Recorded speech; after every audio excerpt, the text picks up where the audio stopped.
had an interesting tweet that got a lot of people buzzing on my end. You know what I mean? Because I did a video about it.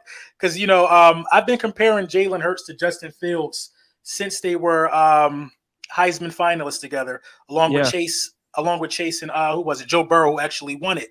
Yeah. It's interesting to say that. It's interesting to hear you say that Jalen Hurts is kind of not light years ahead. I don't want to paraphrase and get this wrong, but he was noticeably ahead in your eyes. In what aspects or what ways would you say that Jalen Hurts has improved so much that you can say, well, he's looking better than Justin Fields? Well, I mean, even if you go back to last season, I mean, you can see that Jalen Hurts, he's starting off better, but the improvement that I've seen in Jalen Hurts has been impressive. You talk to people about who's had a good camp, and a lot of them said Jalen Hurts. And from what I was hearing from people close to the organization, is this guy's one of the hardest workers on the team. The guy's he's getting in early, he's leaving late, and he's putting in that work. And from what I saw from the guy I was watching last year to the guy I was just in the last two practices. But what I saw was a guy that was getting the ball out on time, the guy that was accurate, and then a guy that was running the zone read as good as any quarterback I've ever seen run. And that's something that people forget, is that this guy's got a nice pair of legs. The guy can move. And as far as Justin Fields, obviously Fields doesn't have the O-line. He doesn't have the receivers or the weapons around him that Hurts has. I think Fields has an amazing amount of raw talent, but he's holding on to the ball a little bit too long. His accuracy is spotty. I mean, he'll make a good play, but then again, the next play he'll come back and he'll be maybe a step slower, a step off.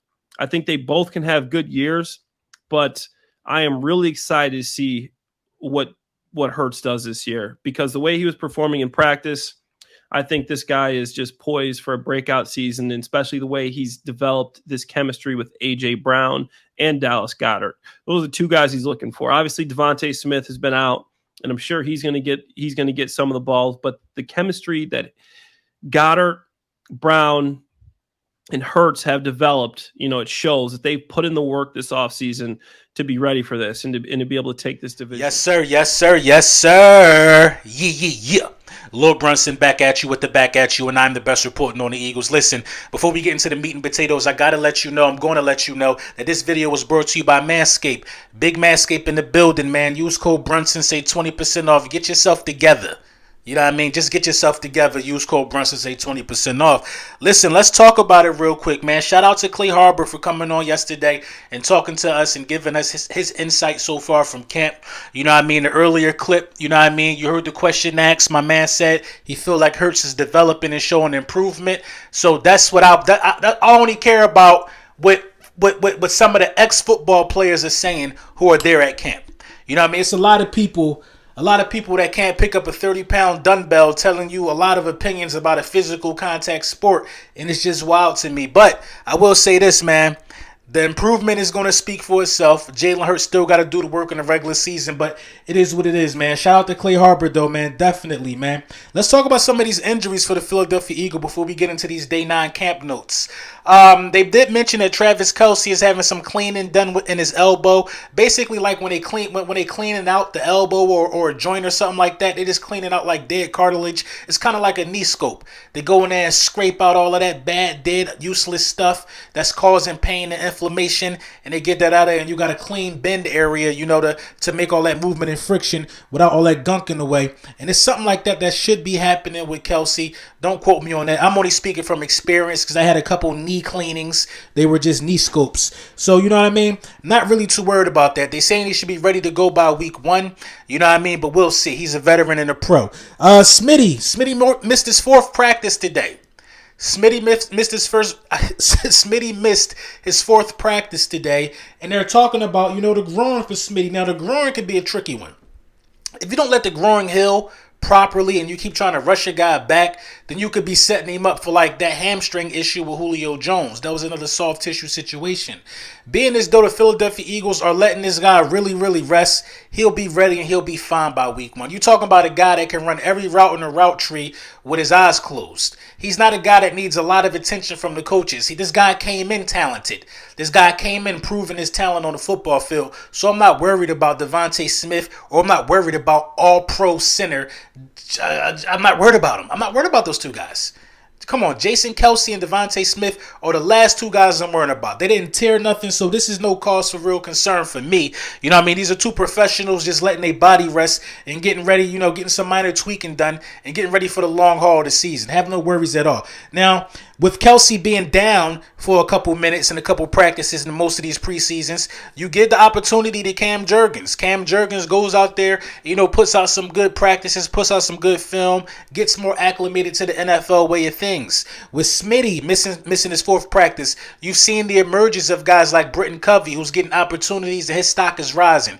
Listen, Smitty and Kelce are solidified. They're going to make the roster regardless. You know what I mean?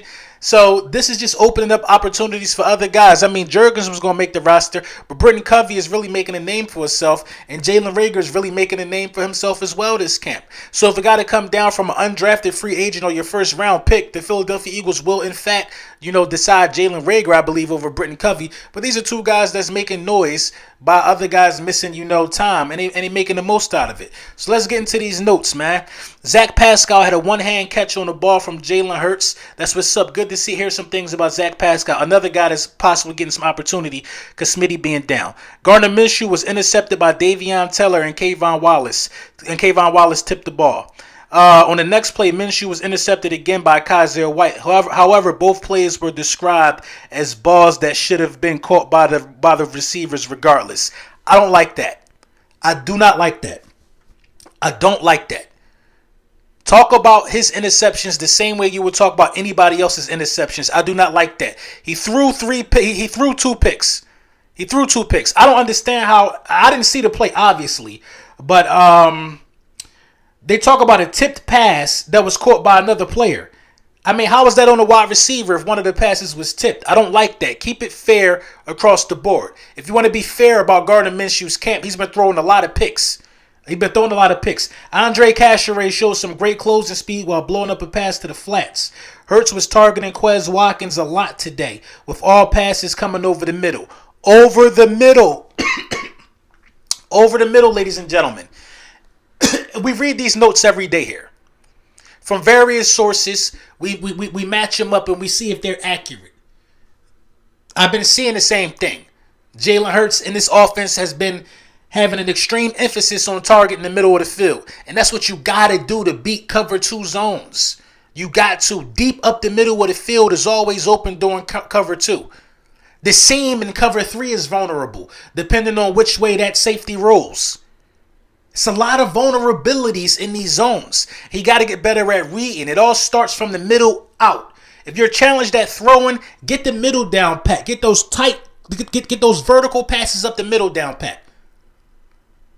Those always equate to positive plays. You get that down pat, then you can start veering towards the outside and all of the other stuff. So I'm glad to see that that's where the emphasis is.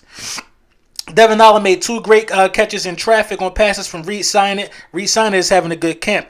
Brandon Graham had a sack, two-hand touch on Jalen Hurts. BG is also having an impressive camp for a guy of his age that's coming back off the injury. On a pass intended for A.J. Brown, the ball was deflected but caught by Dallas Goedert for a sizable gain.